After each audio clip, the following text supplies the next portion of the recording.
नमस्कार, मैं दुर्गेंद्र चौहान। देश की विपक्षी दलों की राजनीति ईडी के इर्द गिर्द घूम रही है।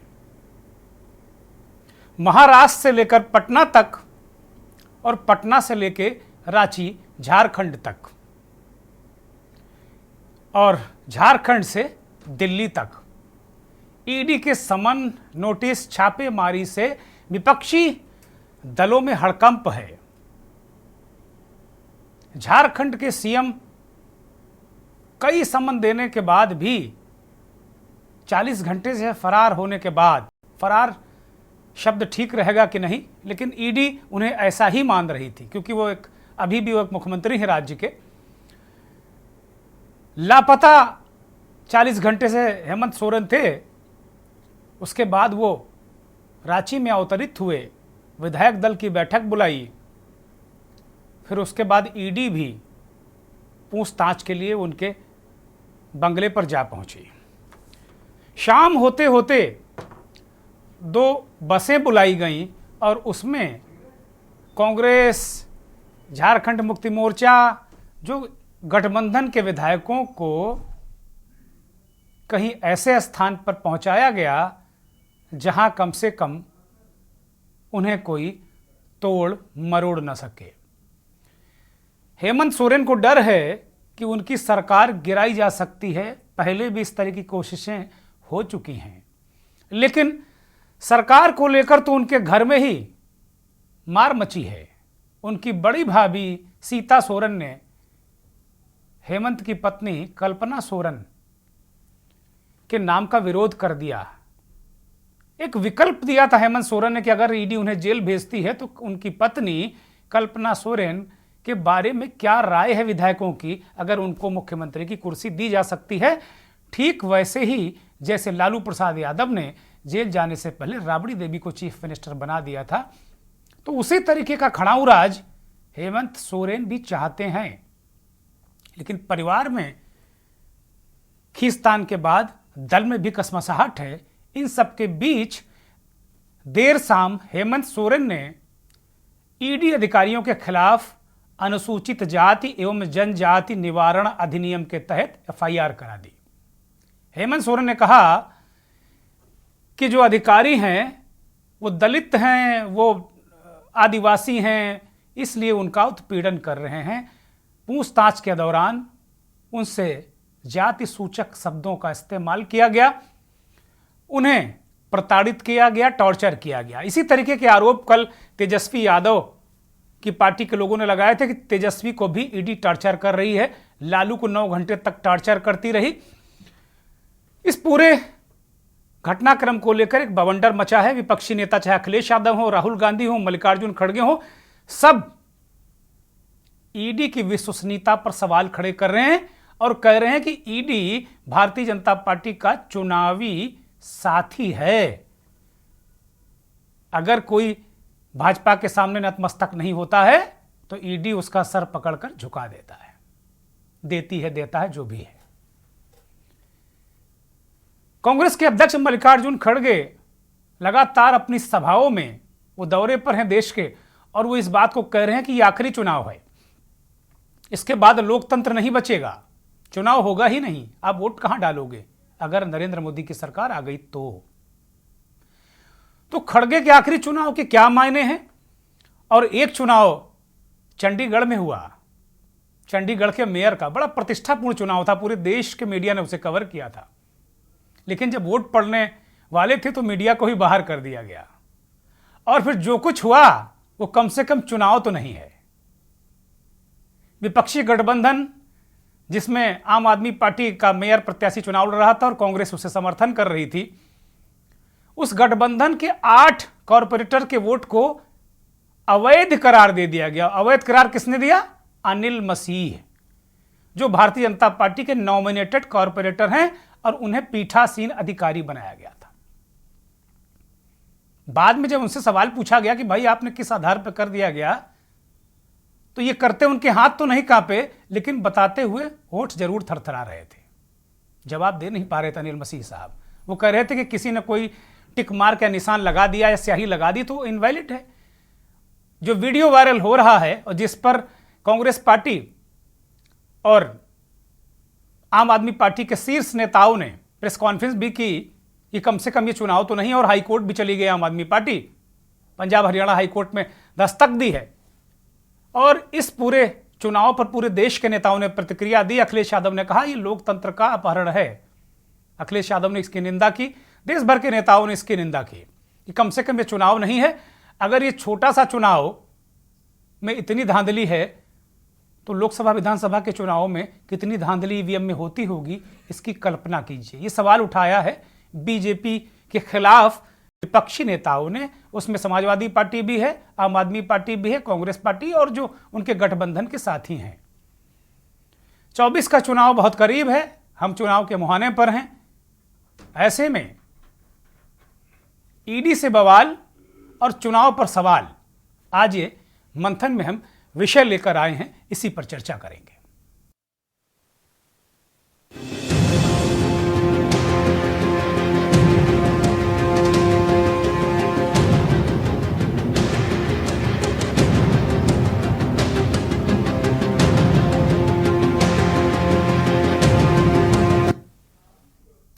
अब बारी बारी से पहले खड़गे साहब को सुन लेते हैं कि उन्होंने इसे आखिरी चुनाव क्यों कहा, क्या परिप्रेक्ष्य था उनका ये कहने का और क्या उनका मकसद था, क्या वो बताना और जताना चाहते थे। उसके बाद केजरीवाल और उनकी पार्टी के नेता राघव चड्ढा, उन्होंने क्या कहा, ये भी बड़ा महत्वपूर्ण, और केजरीवाल को भी सम्मान दे दिया है। मुझे ऐसा लगता है कि जिस तरीके से हेमंत सोरेन को कई समन देने के बाद उनके यहां दिल्ली आवास पर छापेमारी, 35-36 लाख रुपया बरामद, उनकी BMW कार जब्त, 4-5 जगह और छापेमारी, ऐसा ही कुछ मुझे लगता है केजरीवाल के खिलाफ भी अगले कुछ घंटों में होने जा रहा है। एक एक को नोटिस देना, डराना, धमकाना, उसकी दोस्ती अगर नहीं छोड़ेंगे फिर हम देख लेंगे। डर के कोई दोस्ती छोड़ रहा है, कोई पार्टी छोड़ रहा है, कोई गठबंधन छोड़ रहा है। अरे इतने डरपोक लोग अगर रहे तो क्या यह मुल्क बचेगा? क्या यह संविधान बचेगा? क्या यह डेमोक्रेसी बचेगी? इसीलिए ये आखिरी चांस है आपको वोट देने का। इसके बाद कोई वोट नहीं देगा, क्योंकि ये पुतिन, रशियन पुतिन का जो प्रेसिडेंट इलेक्शन होता ना, वैसा ही होते चले जाएंगे। उसके बाद जब चुनाव की तारीख तय हुई, 18 जनवरी को चुनाव था, अचानक 18 जनवरी को इनका पदाधिकारी जो था, ये प्रिजाइडिंग ऑफिसर, ये बीमार, बोला मैं बीमार हो गया, अस्पताल में चला गया और चुनाव इंडेफिनेटली टाल दिए गए। हम कोर्ट गए और कोर्ट से हम लोग तारीख तय करवा के लाए। इस दौरान इन्होंने हमारे और कांग्रेस के काउंसलर्स को खरीदने की, डराने की, धमकाने की बहुत कोशिश की, जैसे कि पूरे देश भर में करते ही हैं। इनकी फितरत है, हर जगह करते हैं। तो बीजेपी ने आज आप सबकी आंखों के सामने और आप सबके कैमरों में कैद जो फर्जीवाड़ा किया है, पहले मैं सिलसिलेवार तरीके से आपको बताना चाहता हूं। बीजेपी ने अपने ही पार्टी के माइनॉरिटी विंग के ऑफिस बियरर को प्रिसाइडिंग अफसर बनाया, यानी कि जो शख्स घोषित भाजपा का सदस्य है, उनका ऑफिस बियरर है, पदाधिकारी है, उस माइनॉरिटी विंग के सेक्रेटरी को प्रिसाइडिंग अफसर बनाकर उसकी देखरेख में चुनाव कराने की घोषणा करी। चुनाव में जब वोटिंग समाप्त हुई और काउंटिंग की बारी आई, तो इस भाजपा के ऑफिस बियरर प्रिसाइडिंग अफसर ने किसी भी पार्टी के इलेक्शन एजेंट को आगे नहीं आने दिया। आप सब जानते हैं, आप सब चंडीगढ़ मेयर चुनाव देखते आए हैं, जब भी वोटों की गिनती होती है तो इलेक्शन एजेंट, तमाम पार्टियों के इलेक्शन एजेंट अपनी आंखों के सामने काउंटिंग टेबल पे खड़े होकर काउंटिंग करवाते हैं। लेकिन पहली बार इतिहास में देखा गया कि इलेक्शन एजेंट्स को दूर कर दिया गया, उन्हें टेबल के नजदीक नहीं आने दिया गया।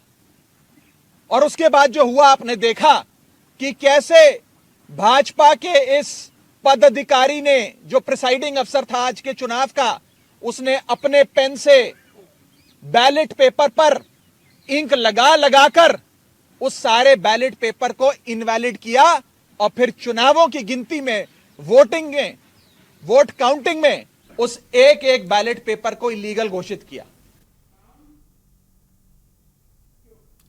कभी उत्तर प्रदेश में भारतीय जनता पार्टी के लोग कहते थे कि बूथ लूटे जाते हैं, अब तो स्मार्ट बूथ कैप्चरिंग हो रही है। चंडीगढ़ का तो यही दिख रहा है कि जिस तरीके से इंक लगाकर वोटों को इनवैलिड किया गया, इसको लेकर अगर सवाल उठ रहा है कि क्या चुनाव अब होंगे या क्या ये चुनाव है, और बहुत सारे लोगों ने इस पर सवाल उठाया कि क्या ये चुनाव है, तो सवाल तो उठेगा क्योंकि ये चुनाव तो नहीं है। इस पूरे घटनाक्रम पर और देश की राजनीति किस ओर जा रही है, इस पर एक रिपोर्ट आप देख लीजिए, फिर चर्चा करेंगे।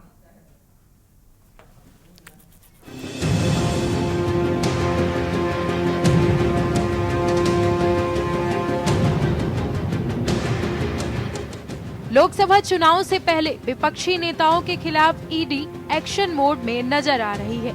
कई नेताओं से पूछताछ चल रही है। विपक्ष का आरोप है कि जैसे चुनाव नजदीक आता है तो ईडी अपने काम पर लग जाती है। विरोधी दलों का आरोप है कि केंद्र सरकार लोकसभा चुनाव के मद्देनजर जांच एजेंसियों का दुरुपयोग कर विरोधियों को निशाना बना रही है। इसी बीच यूपीए 1 की पूर्व सरकार और मौजूदा बीजेपी सरकार के दौरान ईडी की जांच के आंकड़ों को लेकर भी चर्चा की जा रही है। हाल ही में हुए चंडीगढ़ के मेयर चुनाव की जिस तरह से तस्वीरें सामने आई, उसे देखकर विपक्ष लगातार चुनाव पर सवाल उठा रहा है। बता दें कि चंडीगढ़ मेयर पद के लिए परिणाम घोषित होते ही कांग्रेस और आम आदमी पार्टी के पार्षदों ने चंडीगढ़ नगर निगम सदन में हंगामा किया और अगले चरण वरिष्ठ उप महापौर और उप महापौर के पदों के चुनाव का बहिष्कार कर दिया। कांग्रेस और आप ने बीजेपी पर चुनाव में गड़बड़ी करने का आरोप लगाया है। नगर निगम सदन में सभी पार्षद धरने पर बैठे हुए थे और बीजेपी के खिलाफ जमकर नारेबाजी भी की। इसके साथ ही कांग्रेस अध्यक्ष मल्लिकार्जुन खड़गे ने 2 दिन पहले कहा था कि आने वाला आम चुनाव क्या आखिरी आम चुनाव होगा और कांग्रेस अध्यक्ष ने लोकतांत्रिक व्यवस्था पर भी सवाल उठाया था। एक एक को नोटिस देना, डराना, धमकाना, उसकी दोस्ती अगर नहीं छोड़ेंगे फिर हम देख लेंगे। डर के कोई दोस्ती छोड़ रहा है, कोई पार्टी छोड़ रहा है, कोई गठबंधन छोड़ रहा है। अरे इतने डरपोक लोग अगर रहे तो क्या यह मुल्क बचेगा?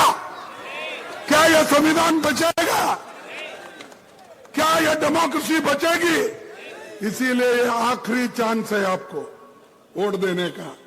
इसके बाद कोई वोट नहीं देगा, क्योंकि ये पुतिन, रशियन पुतिन का जो प्रेसिडेंट इलेक्शन होता ना, वैसा ही होते चले जाएंगे। वहीं अगर बात करें बिहार झारखंड में चल रहे ईडी के एक्शन की, तो ईडी लगातार हेमंत सोरेन को समन जारी कर रही है और गिरफ्तारी के भी आसार दिखाई दे रहे हैं। लालू परिवार से भी ईडी पूछताछ कर चुकी है। इसी बीच अब हेमंत सोरेन ने लालू वाला दांव चलने का पूरा प्लान बना लिया है, या फिर यूं कह ले कि अब हेमंत भी खड़ाऊ की राजनीति करने के लिए तैयार है। इसके साथ ही आम आदमी पार्टी के संयोजक केजरीवाल को भी अब ईडी ने समन जारी कर दिया है और पूछताछ के लिए उनको तलब किया है। लगातार हो रहे ईडी के एक्शन को देखते हुए विपक्षी दल बस यही कह रहा है कि आम चुनाव से पहले ईडी काम पर लगी हुई है। इसके साथ ही विपक्ष का कहना है कि ईडी के जरिए सत्ता पक्ष विपक्ष को दबाने की कोशिश कर रहा है। वहीं अगर बात करें चंडीगढ़ के मेयर चुनाव को लेकर, तो पवन बंसल ने अपने बयान में कहा है कि जहां पर अनपढ़ लोग मतदान करते हैं वहां पर भी ऐसा चुनाव नहीं देखने को मिला। अब देखने वाली बात ये होगी कि क्या जब तक आम चुनाव नहीं हो जाते तब तक ईडी और रिटर्निंग ऑफिसर्स की मनमानी के जरिए क्या विपक्ष को यूं ही निशाना बनाया जाता रहेगा। स्पेशल डेस्क के न्यूज इंडिया। यही सवाल सारे विपक्षी दल पूछ रहे हैं। वो कह रहे हैं कि भाई कांग्रेस ने तो एक तरीके से पूरे देश में कैंपेन लॉन्च कर दी कि ये आखिरी चुनाव है। उनके अध्यक्ष लगातार घूम घूम कर इस बात को कह रहे हैं। पहले लोकतंत्र खतरे में ये बताते थे विपक्ष के लोग, अब कह रहे हैं ये आखिरी चुनाव, इसके बाद वोट ही आप नहीं डाल पाएंगे। और अब जब से चंडीगढ़ मेयर के चुनाव की धांधली का वीडियो वायरल हुआ है, विपक्षी दलों को एक और मौका मिल गया है कि कम से कम वो पुख्ता तरीके से एक तस्वीर सामने रखकर अब वो कह सकते हैं कि या क्या ये कोई चुनाव हो रहे हैं, क्या ये कोई चुनाव है क्या। ये सवाल वो उठा सकते हैं, क्योंकि इस तस्वीर ने इस सवाल उठाने का मौका दिया है। हमारे साथ आम आदमी पार्टी के पंजाब के प्रवक्ता सुरेंद्र राठी जी जुड़ गए हैं मंथन में। बहुत स्वागत, बहुत धन्यवाद, बहुत आभार राठी जी आपका। राघवेंद्र सिंह राजू राजनीतिक विश्लेषक वो भी हमारे साथ जुड़ गए हैं। राजू जी आपका भी बहुत स्वागत, बहुत धन्यवाद। कुछ और मेहमान हमारे साथ थोड़ी देर में जुड़ेंगे। सबसे पहला सवाल जो मेरा राठी साहब से होगा। राठी साहब, सारी बातें हो सकती हैं, एक आपका पहलू हो सकता है, विपक्ष का एक नजरिया हो सकता है, या आप उसको ये भी कह सकते हैं कि विपक्ष जो बातें कह रहा है कहीं हद तक वो ठीक भी हो सकती हैं। लेकिन सबसे बड़ी बात यह है कि भारतीय जनता पार्टी एक नैरेटिव सेट कर चुकी है इस देश में, और वो कह रहे कि ये भ्रष्टाचारी हैं। आप सारे लोगों को कह रही, आम आदमी पार्टी, जेएमएम, कांग्रेस, जितने भी लोग, आरजेडी, शिवसेना, एनसीपी, वो कह रहे सारे भ्रष्टाचारी हैं ये, और भ्रष्टाचार के खिलाफ मोदी की गारंटी है। तो दिक्कत क्या है? अरविंद केजरीवाल साहब को नोटिस देता वो जाते नहीं है, हेमंत सोरेन साहब नोटिस देता जाते नहीं, छापेमारी घेराबंदी होती तब वो पूछताछ के लिए आते हैं। वास्तव में भ्रष्टाचार का जो दमन है, अगर कोई सरकार ऐसा करना चाह रही है और आप लोग पाक साफ हैं, तो मुझे लगता सामने आना चाहिए। दिक्कत क्या है राठी साहब? जी, पहले तो के न्यूज के दर्शकों को और आपको सभी को मेरा नमस्कार। बहुत प्रणाम जी। जी, आपने कहा कि विपक्ष वाले सारे भ्रष्टाचारी हैं। नहीं, हम नहीं कह रहे हैं, हम बिल्कुल नहीं कह रहे हैं। ये बात मोदी जी कहते हैं, मोदी जी सीना ठोक कर कहते हैं, और कहते हैं मोदी की गारंटी। हमें कोई अधिकार नहीं किसी को सर्टिफिकेट देने का, ये सर्टिफिकेट मोदी जी देते हैं। बोलिए। भाजपा ज्वाइन कर लेता है तो इनके पास एक बहुत बढ़िया वॉशिंग पाउडर है, जिसके तहत वॉश करके भारतीय जनता पार्टी में जाते ही वो पाक साफ हो जाता है। आपने देखा होगा अजीत पवार का 73,000 करोड़ का घोटाला था, भारतीय जनता पार्टी में जाते ही सब साफ हो गया, उसको मंत्री बना दिया। छंगर भुजबल को ईडी का नोटिस गया था, भाजपा ज्वाइन कर ली, ईडी से उसकी फाइल ही गायब हो गई। बड़ी मजे की बात है। आप देख रहे हो चंडीगढ़ का इलेक्शन पूरे देश ने देखा है, प्रत्यक्ष को प्रमाण की जरूरत नहीं होती। शुरुआत कहां से होती है? 18 जनवरी को इलेक्शन होना था, पीठासीन अधिकारी बीमार हो जाता है, उसके बाद चलता है इनका ऑपरेशन लोटस, खरीद फरोख्त, लठ दिखा के डराना धमकाना, वहां कामयाब नहीं हुए तो 30 तारीख को इनके जो अनिल मसीह थे, पीठासीन अधिकारी माइनॉरिटी सेल के जो इनके पदाधिकारी हैं चंडीगढ़ के, उन्होंने सरेआम टिक लगा के बेल्ट पेपर कैंसिल किए। शुरुआत में हमारे जो विपक्ष के वोट थे, 13 वोट आम आदमी पार्टी के, 7 वोट कांग्रेस के और 15 वोट बीजेपी के थे। साफ दिख रहा था कि हमारा मेयर बनेगा, लेकिन इन्होंने शुरुआत में जो बेल्ट पेपर दिए, हमारे और कांग्रेस के 11 पार्षदों ने बेल्ट पेपर चेंज करवाए, उन पे निशान लगे हुए थे। प्लान ए इनका फेल हो गया तो प्लान बी चालू कर दिया। जब कोई भी वोट कैंसिल किया जाता है तो उसमें जो वहां बैठे होते हैं अधिकारी और पार्षद और डीसी, उनको दिखाने के बाद वो वोट कैंसिल किया जाता है। कैमरे की नजर में पकड़ में आगे सरेआम निशान लगा रहे हैं, लोकतंत्र की हत्या कर रहे हैं। ये पहली बार देखने को मिला है कि 20 वोट में से 8 वोट विपक्ष के कैंसिल हो गए। 40% वोट पहली बार कैंसिल हुए। भारतीय जनता पार्टी का एक भी वोट कैंसिल नहीं हुआ। इसका मतलब ये दिखाना चाह रहे हैं कि हमारे पार्षदों को वोट डालनी नहीं आती या भाजपा के सारे पाक साफ हैं।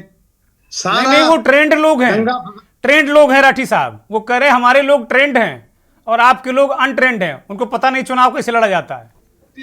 जनता पार्टी ये कह रही है कि चंडीगढ़ के लोग अनपढ़ हैं, चंडीगढ़ के पार्षद अनपढ़ हैं, ये दिखाना चाह रहे हैं। 2 बार वो पहले भी वोटिंग कर चुके, पिछले इलेक्शन में भी हमारी वोट उन्होंने कैंसिल की थी कुछ, लेकिन अब की बार तो अति कर दी। 20 में से 8 वोट कैंसिल होना बड़ी दुर्भाग्य की बात है, लोकतंत्र की हत्या है और हम इसकी खिलाफत करते हैं। हमारी पार्टी कोर्ट में गई है, 3 हफ्ते का टाइम मिला है, देखो हमें वहां से न्याय की उम्मीद है जी।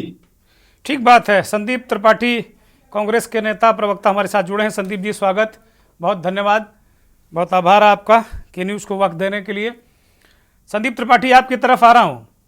आपके राष्ट्रीय अध्यक्ष जी, जब से गठबंधन में खलबली मची है चारों तरफ, नीतीश कुमार छोड़कर चले गए, ममता बनर्जी पता नहीं है कि नहीं आपके साथ, लेकिन और हेमंत सोरेन पर ईडी, शरद पवार के पोते से ईडी पूछताछ कर रही, पूरे देश में केजरीवाल साहब को एक और नोटिस, चारों तरफ ईडी की कार्रवाई भ्रष्टाचार के दमन के लिए जारी है।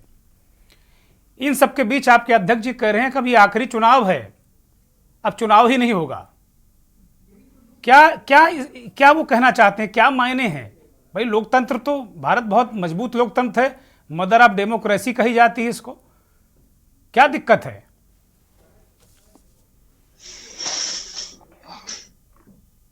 संदीप त्रिपाठी अनम्यूट करिए।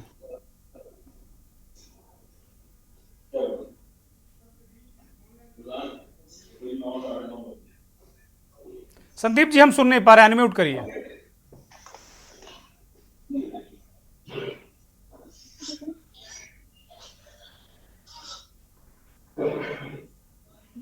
बोलिए।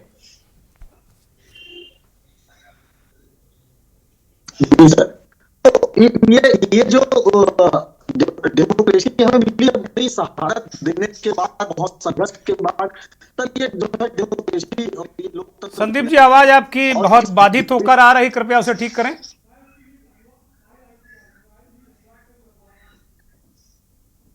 मैं इस बीच अभी संदीप जी की आवाज ठीक की जाए। और मुझे एक और हमारे साथ मेहमान भारतीय जनता पार्टी के नेता प्रदीप शर्मा पंजाब से जुड़ गए हैं, प्रवक्ता हैं। बहुत स्वागत, बहुत धन्यवाद, बहुत आभार आपका। शर्मा जी, जिस तरीके से चुनाव कराए हैं आप लोग और जिस तरीके से वीडियो पूरे देश में वायरल हो रहे हैं, चारों तरफ, एक तरफ ईडी को लेकर हाहाकार है, विपक्ष परेशान है कि भाई ईडी का राजनीतिक दुरुपयोग हो रहा है, दूसरी तरफ इस तरह के चुनाव, और कांग्रेस के अध्यक्ष कह रहे हैं कि ये आखिरी चुनाव है। कैसे लोकतंत्र की रक्षा होगी भाई शर्मा जी? जी बहुत बहुत धन्यवाद आपका जी। मुझे ना एक बात समझ में नहीं आ रही है कि जो भ्रष्टाचारी जितने भी हैं वो ईडी की दुहाई दे रहे हैं। ईडी कोई इंडिपेंडेंट बॉडी है, वो कहीं से गवर्न नहीं होती है। जितने भी भ्रष्टाचार के केसेस चल रहे हैं, चाहे वो कांग्रेस पार्टी है, चाहे वो आम आदमी पार्टी है, उसमें अगर देखा जाए तो कोई प्रेशर वाली बात नहीं है कि भारतीय जनता पार्टी प्रेशर करके आ गई है। इनके जितने भी ये केसेस चल रहे हैं, उनके सबके अगेंस्ट पर्याप्त सबूत है, ठीक है जी, और वो प्रूव हो रहे हैं, कोर्ट में भी प्रूव हो रहे हैं, और वैसे भी है। अगर किसी को है तो वो कोर्ट है, सारा न्यायाधीश है। खड़गे साहब कहते हैं कि ये आखिरी इलेक्शन होगा, इसका इलेक्शन होगा। ऐसे कैसे हो सकता है? इतना बड़ा लोकतंत्र है भारत, इतने बड़ा लोकतंत्र है, डेमोक्रेसी है, ऐसे कैसे ये कह सकते हैं कि भाई ये इलेक्शन नहीं होंगे? मतलब इनको ये अपनी हार जो है वो बर्दाश्त नहीं हो पा रही है। नीतीश कुमार जी जो इनके लेके गए थे वो आ गए हैं वापस, उसके बाद बिहार मजबूत हुआ है। अब रही बात ये चंडीगढ़ के मेयर के इलेक्शन की, आप ये देखिए कि सारी जितनी भी कार्रवाई थी वो हमेशा पूरी सीसीटीवी की निगरानी में हुई है।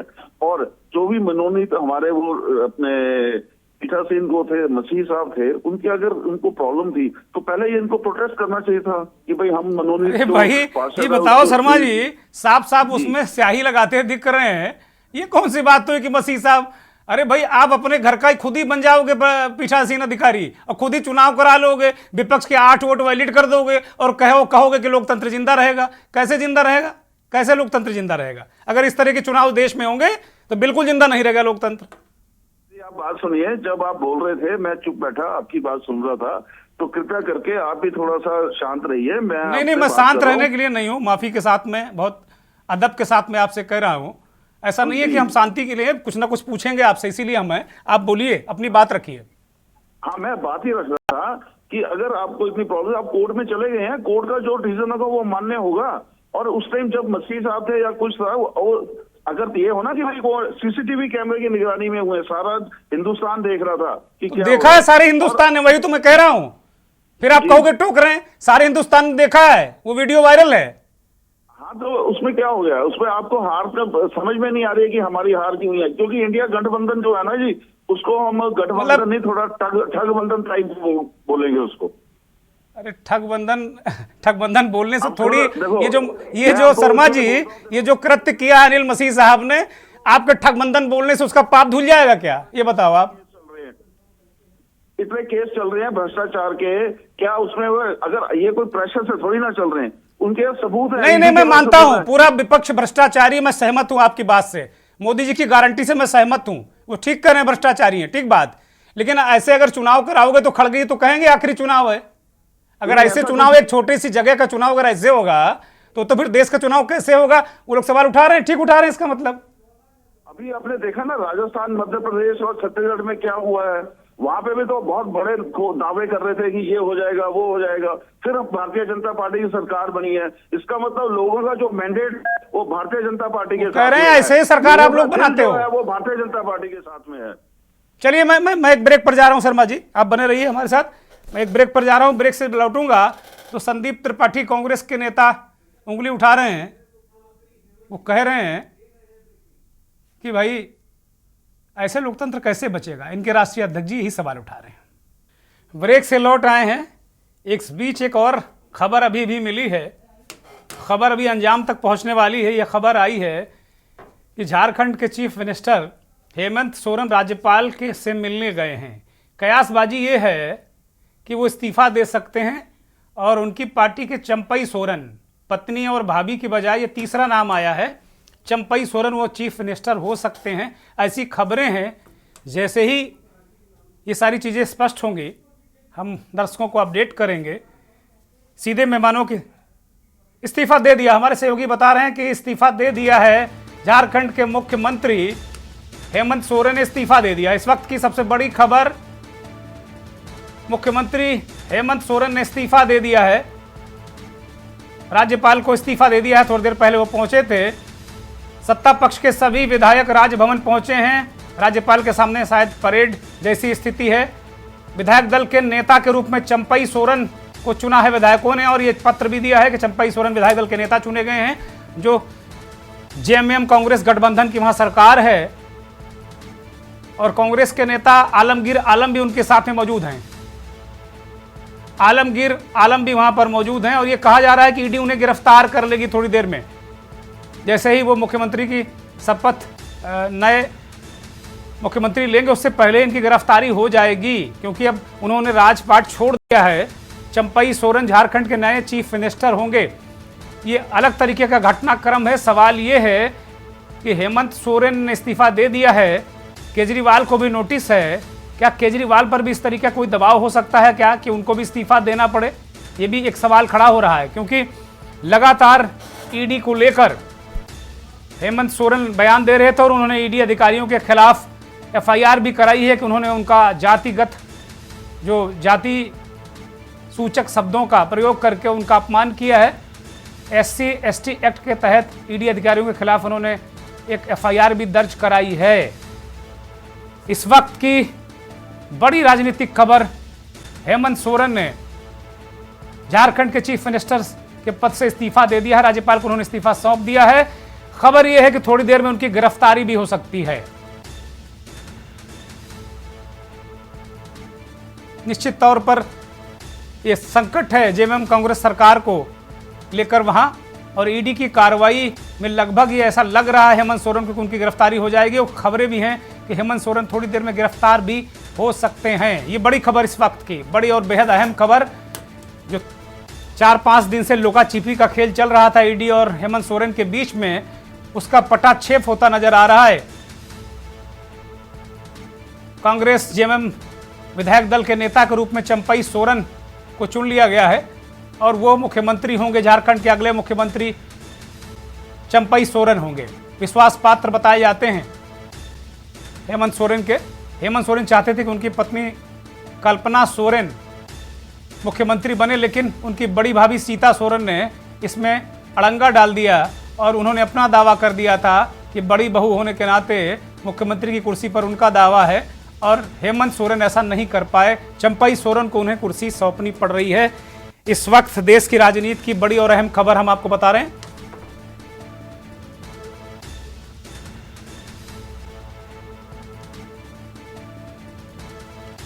हमारे साथ हमारे वरिष्ठ सहयोगी शहनवाज हुसैन साहब जुड़ गए हैं झारखंड से। शहनवाज जी, इस पूरे राजनीतिक घटनाक्रम को किस दृष्टि से देखा जाना चाहिए? क्या राजनीतिक घटनाक्रम बदल रहा है रांची का, झारखंड का? जी दुर्गेश जी, आज सुबह से जैसा कि ईडी को समय दिया गया था मुख्यमंत्री हेमंत सोरेन के द्वारा, ईडी की टीम समय पर पहुंची और लगभग 6-7 घंटे तक मुख्यमंत्री आवास में पूछताछ चलती रही। इस बीच किसी को अंदर जाने नहीं दिया जा रहा था, लेकिन सत्ता पक्ष के सभी विधायक हेमंत सीएम आवास में मौजूद थे।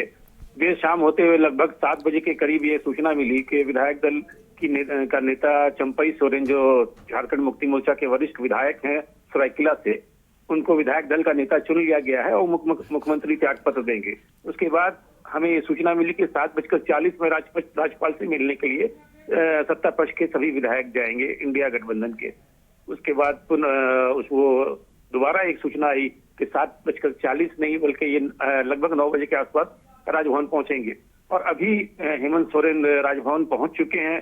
ये कहा जा रहा है कि अब अंदर वो त्याग पत्र देंगे और खबर आ गई है शहनवाज जी, खबर आ गई कि इस्तीफा दे दिया है उन्होंने, खबर आ गई है। हाँ, वो त्याग पत्र दिया है उन्होंने और चंपई सोरेन को मुख्यमंत्री चुना जाए। चंपई सोरेन के बारे में जरा कुछ बताइए, क्या वो सोरेन परिवार से हैं? सोरेन परिवार से रिश्ता है? क्योंकि सरनेम सोरेन लगा हुआ है, तो कहीं ना कहीं क्या शिबू सोरेन या उनके परिवार से कोई इनका रिश्ता है क्या? क्योंकि कल्पना सोरेन को चीफ मिनिस्टर बनाना चाहते थे, सीता सोरेन ने विरोध किया, बहुत सारे लोग सहमत नहीं थे। आलमगीर आलम के बारे में कहा जा रहा था कि वो भी इस बात से बहुत सहमत नहीं थे। झारखंड मुक्ति मोर्चा के सबसे सीनियर कहा जाए तो सबसे सीनियर विधायक हैं और ये झारखंड टाइगर के नाम से पहचान इनकी अपनी बनी थी झारखंड आंदोलन के समय में। ये गुरु जी मतलब जो कहा जाता है हमारे झारखंड मुक्ति मोर्चा के जो सुप्रीमो है, शिबू सोरेन के साथ इन्होंने आंदोलन किया और शिबू सोरेन के बहुत ही करीबी रहे हैं और लगातार शिबू सोरेन के मंत्रिमंडल में भी और अर्जुन मुंडा के मंत्रिमंडल में भी और रघुवर दास के मंत्रिमंडल में भी ये मंत्री रहे हैं।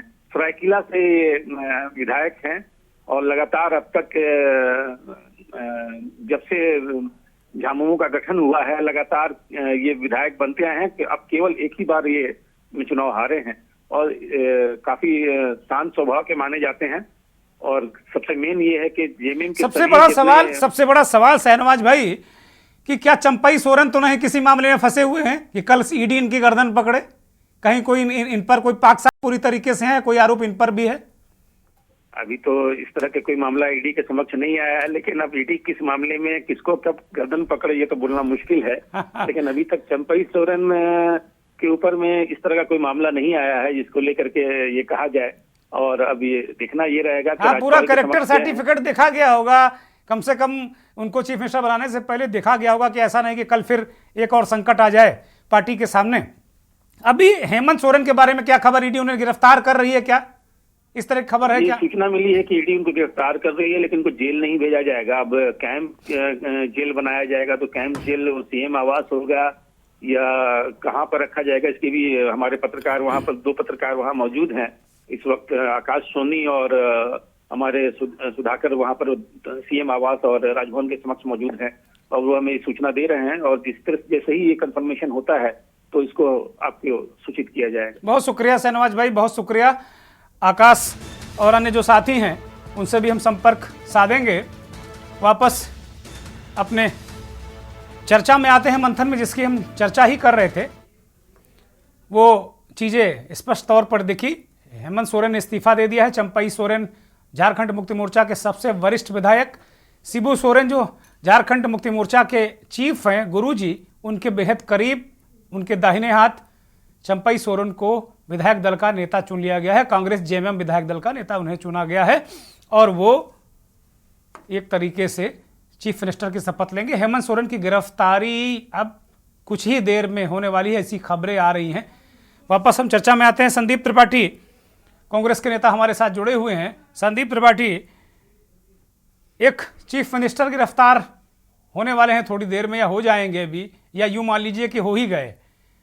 लगातार ईडी को लेकर आप लोग बवाल हंगामा कर रहे हैं।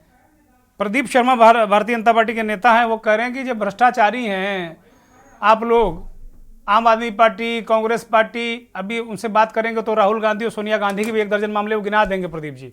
वो कह रहे हैं भाई भ्रष्टाचार से आप क्यों कैसे बच पाओगे? अगर आकंठ तक डूबा है विपक्ष तो उसमें क्या करेगी बीजेपी? ईडी तो भाई स्वतंत्र काम करती है, उसका बीजेपी से क्या लेना देना?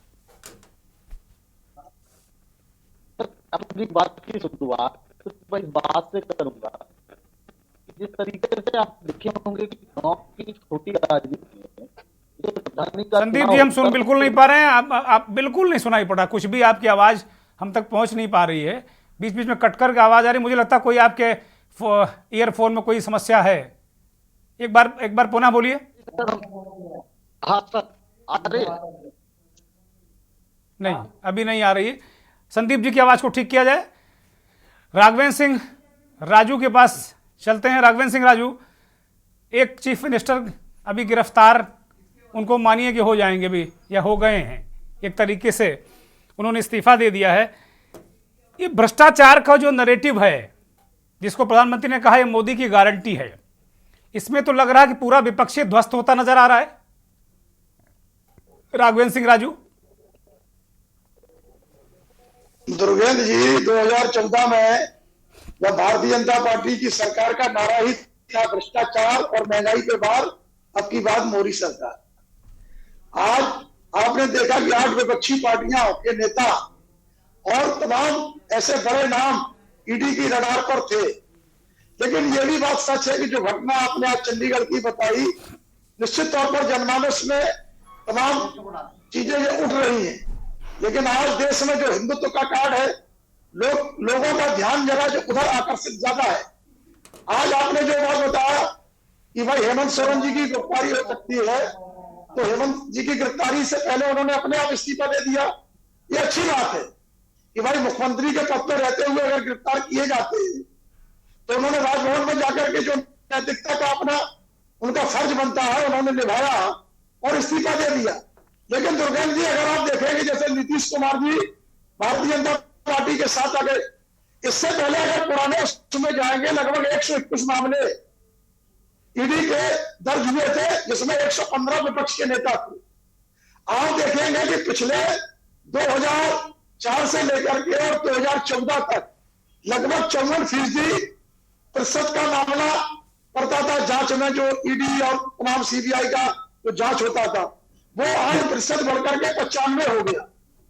दुर्गेंद्र जी, आपने देखा हो कि बहुत सारे लोग जैसे हेमंत बिस्वा जी मुख्यमंत्री हैं, जो भाई वो जब आज भारतीय जनता पार्टी के साथ आ गए थे वो कांग्रेस में थी, तो यहां आ गए तो सारा जो जांच आज था वो सब बंद हो गया। मैं तो कल भी आपसे कह रहा था कि हेमंत सोरेन को सत्ता सुख अगर लेना है, और सत्ता सुख में जो बात आज आप कह रहे हैं कि भाई हमारे कांग्रेस के राष्ट्रीय अध्यक्ष हमको वो जो बता रहे हैं कि यह अंतिम चुनाव है, लेकिन ये निश्चित तौर पर है कि विपक्ष एकदम बिखरा हुआ है। सारे राजनीतिक जो भी पॉलिटिकल पार्टियों के नेता है बहुत डरे और सहमे हुए हैं। आज कोई भी व्यक्ति किसी भी तरीके का कमेंट खुल करके बोलने की हिम्मत अब विपक्ष के नेताओं के बीच नहीं है। आपने देखा हो पहले महाराष्ट्र में भी अभी जांच चल रही है, संजय राउत जी की चल रही है, तमाम और वहां बंगाल में भी अभिषेक बनर्जी और तमाम लोगों की जांच चल रही है। तो ये तमाम जांच के बाद स्थितियां क्या बनेगी, लेकिन ये निश्चित तौर पर है कि अब चुनाव का बिल्कुल एक तरीके से मैं समझता हूँ 16 मार्च के बाद चुनाव का आचार संहिता लग जाएगा। और आज 5वां शायद सम्मन जो है दिल्ली के मुख्यमंत्री को भी पहुंच गया है।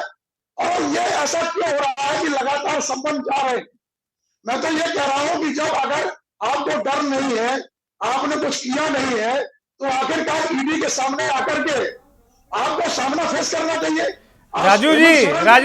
राजू जी ये बात कहने में बहुत अच्छी लगती है, बहुत स्वागत है, इस बात को मैं बहुत स्वागत करता हूं कि आप निष्पक्ष हैं, आइए फेस करिए। लेकिन जो पीएमएलए एक्ट है ना, उसमें उठा के बंद कर देंगे, 6 महीने तक तो सुनवाई नहीं है।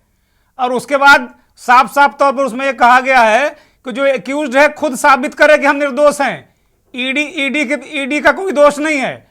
दिक्कत यही है कि 6 महीना तक, 10 महीना तक, 1 साल तक जेल में रहें, जमानत के पर सुनवाई ही नहीं होगी, करोगे क्या आप? इसलिए ये जान बचा रहे हैं सब पूरे विपक्षी नेता इधर से उधर। जो भ्रष्टाचार होगा वो अपनी जगह है, मैं कोई सर्टिफिकेट नहीं दे रहा किसी नेता को कि कोई भ्रष्टाचारी है, ईमानदार है। दिक्कत है जो एक्ट में बदलाव हुआ है ना, वो एक्ट बड़ा खतरनाक हो गया है, जैसा लोग बता रहे हैं। राजू जी, दुर्गेंद्र जी आप देख रहे हैं कि जो अभी हमारे विपक्ष के नेता आपके सामने ही बात कर रहे थे कि जब वॉशिंग मशीन सामने है, जब नारायण राणे जी, हेमंत बिश्व, तमाम लोग जो है इसमें आए और वो जांच सब बंद हो गई। आज वो अपना सत्ता का सुख ले रहे हैं। नीतीश कुमार जी ने तुरंत देखी, जो महागठबंधन के सबसे बड़े संयोजक बनकर के सामने आ रहे थे। तो ये राजनीति में अलग अलग अब जो दौर चल गया है, एक बार इमरजेंसी का भी आप दौर देखिए दुर्गेंद्र जी। तो आज जो स्थितियां चल रही है, उन स्थितियों पर आज लोकतंत्र में जो लोग हैं, अब कहां तक न्यायपालिका पर भी आप, न्यायपालिका में जो आप जा रहे हैं उनमें क्या कर देंगे? ईडी में जो स्थितियां चल रही है, ईडी ने तो समझ लीजिए 5,906 मामले दर्ज किए 31 जनवरी 2023 तक। नहीं, चंडीगढ़ को लेकर तमाम विपक्षी नेताओं ने न्यायपालिका, सुप्रीम कोर्ट से भी गुहार की, चुनाव आयोग से भी गुहार की कि भैया इस तरह का चुनाव अगर होगा तो भैया कोई देश में कोई चुनाव नहीं लड़ पाएगा। राघवेंद्र जी, आपको शायद ध्यान हो 2007 में माननीय मुलायम सिंह यादव जी उस समय मुख्य थे, तो उनके खिलाफ भी आज से अधिक संपत्ति के मामले आए थे। माननीय हमारी बहन मायावती जी के भी खिलाफ आए थे। तमाम मामले आए, सब तमाम मामले मतलब दुरुपयोग संदीप त्रिपाठी की पार्टी भी पहले से करती रही। इसका मतलब जो आपका कहना यह है कि संदीप त्रिपाठी मतलब कांग्रेसी थोड़ा करते रहे, अब उनके साथ हो रहा है तो वो दिक्कत में है। संदीप त्रिपाठी बोलिए, अब आपकी आवाज आ गई, बहुत सारे सवाल और बहुत सारे जवाब आपको देने हैं, बोलिए। परंपरा राजनीति में जो परंपरा का दौर शुरू हुआ, वो परंपरा का दौर आज 54% से 95% पहुंच गया। तो ये निश्चित तौर पर है कि आज न्यायपालिका के सामने जो आप सामने देख रहे हैं स्थितियां। ठीक है राघवेंद्र जी, मैं लौटूंगा। संदीप त्रिपाठी की तरफ रुख करता हूं, काफी देर से उनका ऑडियो ठीक नहीं था, मुझे बताया गया कि उनका ऑडियो ठीक हो गया। संदीप त्रिपाठी,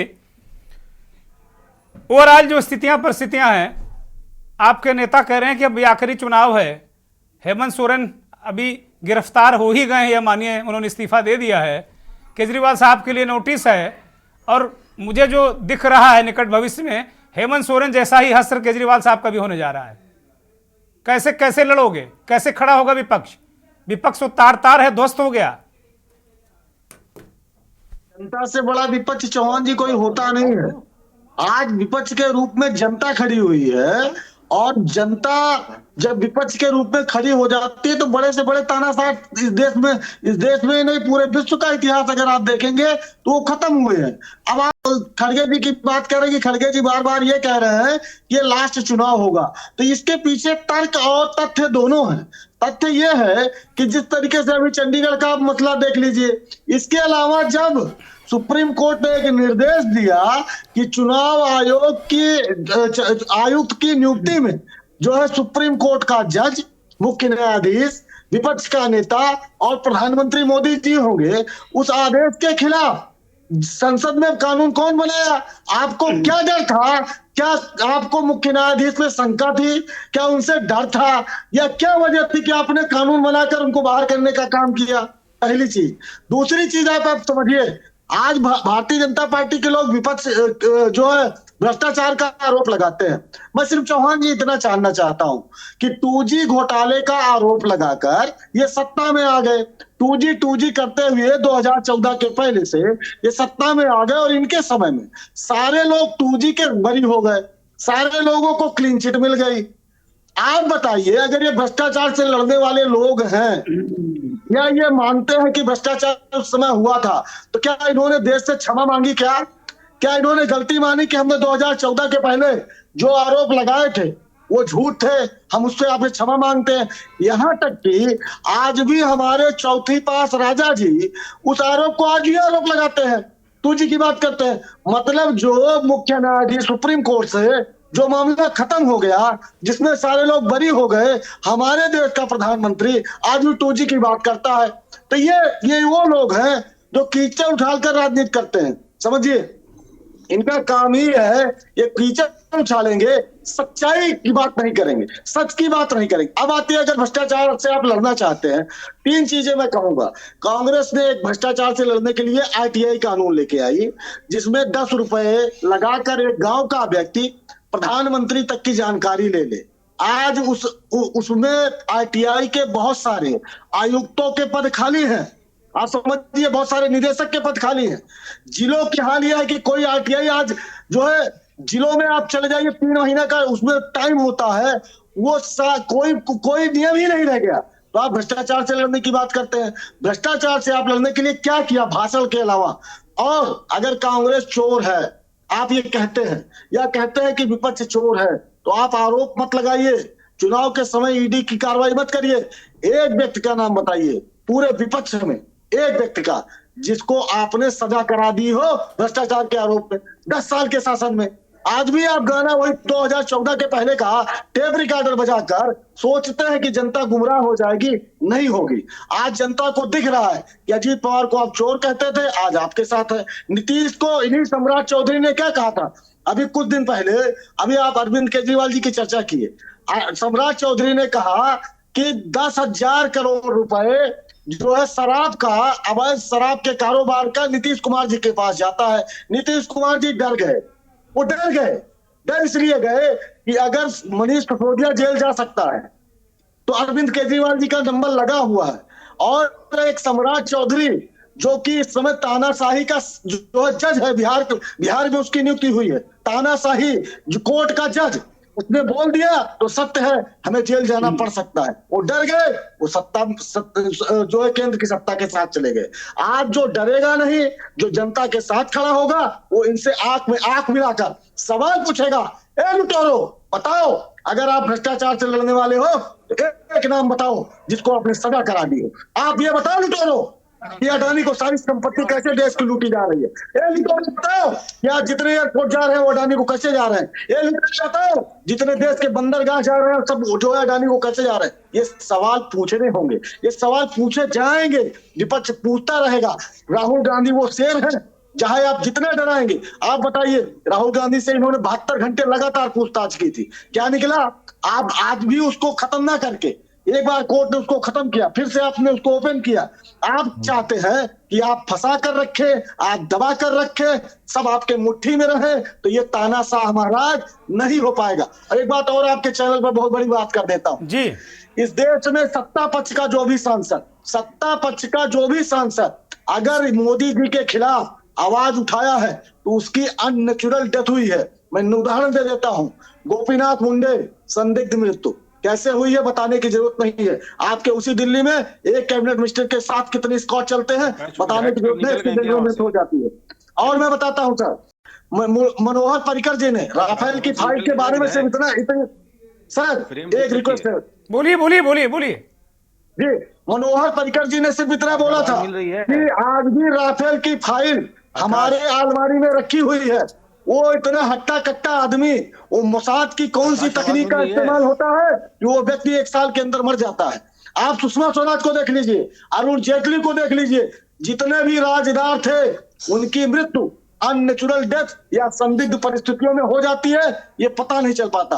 और एक बात, आज सिर्फ सुब्रमण्यम स्वामी एक ऐसे नेता हैं जो बचे हुए हैं, सत्यपाल मलिक, जिन्होंने जो है इन पर ये आरोप लगाया कि आप जो है पुलवामा आपने आपकी गलतियों की वजह से हुआ, और ये हमने उस समय सत्ता में रहते हुए आपसे बोला था। आज आप बता दीजिए उनके साथ इन्होंने क्या नहीं किया, उनका बंगला छीन लिया, आप दिल्ली में किराए के मकान पर रह रहे हैं। तो ये सत्ता हिटलर शाही तरीके से जिस तरीके से चला रहे हैं, ठीक है, उसमें यही तथ्य है कि जो संदीप जी, ठीक यही है, बात कह रहे हैं कि अगर यही चलता रहा तो जाहिर सी बात है कि आने वाले समय में चुनाव नहीं होंगे। ठीक है, ठीक है। राठी साहब, तो हेमंत सोरेन की गिरफ्तारी से तो अब मुझे लगता है कि आपकी पार्टी को भी थोड़ा सा आगे का प्लान तैयार करना पड़ेगा। आपको भी अब तय करना पड़ेगा कि अगला चीफ मिनिस्टर कौन होगा, क्योंकि स्थितियां गंभीर हैं। केजरीवाल साहब और हेमंत सोरेन का लगभग केस एक ही तरीके का दिख रहा है।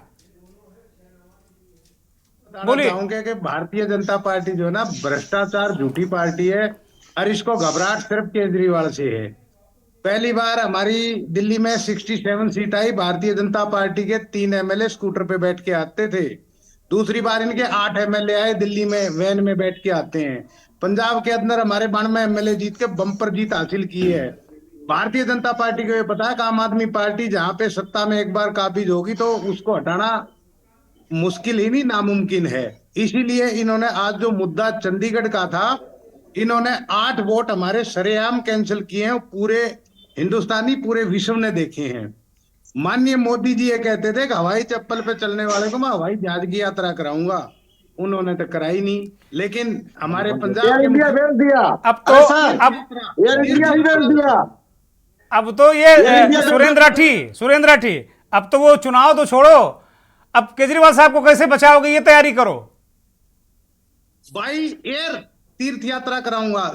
मोदी जी ने तेल बेच दी, सेल बेच दी, रेल बेच दी, पोस्ट ऑफिस बेच दिया, एयरपोर्ट बेच दिए। बेहतरीन होता चाय ही बेच लेते, देश को ना बेचें। इनको सबसे ज्यादा। चलिए, मैं रोक रहा हूं सुरेंद्र राठी। हमारे साथ हमारे सहयोगी आकाश सोनी, झारखंड के राजभवन, रांची में जो राजभवन है झारखंड का, वहां उसके सामने खड़े हुए हैं। आकाश सोनी, क्या गतिविधि है, क्या खबर आ रही है? हेमंत सोरेन ने इस्तीफा दे दिया है, ऐसी खबरें मीडिया में आम हो चुकी हैं। क्या उनकी गिरफ्तारी भी थोड़ी देर में हो जाएगी या हो गई है? क्या जानकारी है आकाश सोनी? लगभग 6 घंटे की पूछताछ के बाद मुख्यमंत्री हेमंत सोरेन को ईडी ने अपनी हिरासत में लिया था, जिसके बाद मुख्यमंत्री हेमंत सोरेन राजभवन पहुंचे और राजभवन पहुंचकर वहां अपना इस्तीफा राज्यपाल को सौंपा। सत्ता पक्ष जितने विधायक थे वो पहले से ही मुख्यमंत्री आवास पे मौजूद थे। इसके बाद सत्ता पक्ष का विधायक चंपई सोरेन को चुना गया। चंपई सोरेन के साथ सभी विधायक राजभवन के लिए निकले और राजभवन पहुंचे। राजभवन पहुंचने के बाद अभी जो प्रयास लगाया जा रहा है, जरा दिखाइए वहां का दृश्य दिखाइए। आकाश सोनी, जरा दृश्य दिखाइए, क्या गहमा गमी है और जरा बताइए, क्योंकि आप कह रहे हैं उनको हिरासत में लिया गया, तो क्या हेमंत सोरेन को गिरफ्तार मान लिया जाए? क्या कोई ऑफिशियल जानकारी है कि उनकी गिरफ्तारी हो गई है या वो गिरफ्तारी से पहले वो गए हैं, इस्तीफा देकर आए हैं? क्या क्या स्थिति है? पूछताछ के बाद ईडी के अधिकारी भी राजभवन पहुंच चुके हैं और ऐसा कयास लगाया जा रहा है कि मुख्यमंत्री इस्तीफा देकर जैसे ही राजभवन से निकलेंगे, वहां ईडी के अधिकारी उन्हें हिरासत में ले लेंगे। आप साफ तौर पे हिरासत में हो गए हैं, हिरासत में ले लिया गया है। आकाश, ईडी ने हिरासत में ले लिया है। हमारे सहयोगी शहनवाज खान बता रहे हैं कि उनको हिरासत में ले लिया गया। शहनवाज जी बोलिए, क्या जानकारी है आपके पास? जो भी प्रेस सबसे हाथ जोड़ के अनुरोध है, इधर से चले जाइए, वहां पे खड़ा हो जाइए। सारे प्रेस वालों से अनुरोध है।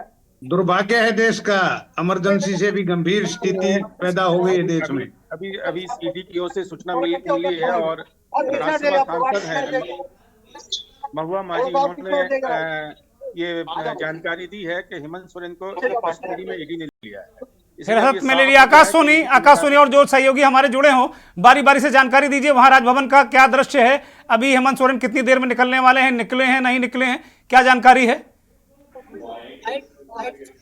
आकाश बताइए। बस कुछ ही समय के बाद राजभवन से हेमंत सोरेन बाहर निकलेंगे और जैसे ही राजभवन से बाहर निकलते हैं, ऐसा कयास लगाया जा रहा है कि मुख्यमंत्री को तुरंत ही ईडी अपने साथ ले जाएगी। ठीक बात है शहनवाज जी, इसके बाद क्या स्थितियां, क्या परिस्थितियां बनने वाली हैं? चूंकि अब एक तरीके से तय हो गया है कि मुख्यमंत्री चंपई सोरेन होंगे, तो एक पार्टी को लेकर कोई चिंता, जेएमएम को लेकर कोई चिंता, क्योंकि विधायकों को एक तरीके से जो कांग्रेस के विधायक हैं, ये कहा जा रहा था कि कांग्रेस के विधायक भी टूट सकते हैं। बहुत सारी खबरें आ रही हैं दिल्ली में। जी, अभी ईडी के तरफ से जो सूचना मिली है कि उनको ईडी ने कस्टडी में ले लिया है और उनको कैंप जेल में रखा जाएगा हेमंत सोरेन को। अब कैंप जेल कहाँ बनाया जा रहा है ये अभी क्लियर नहीं हुआ है।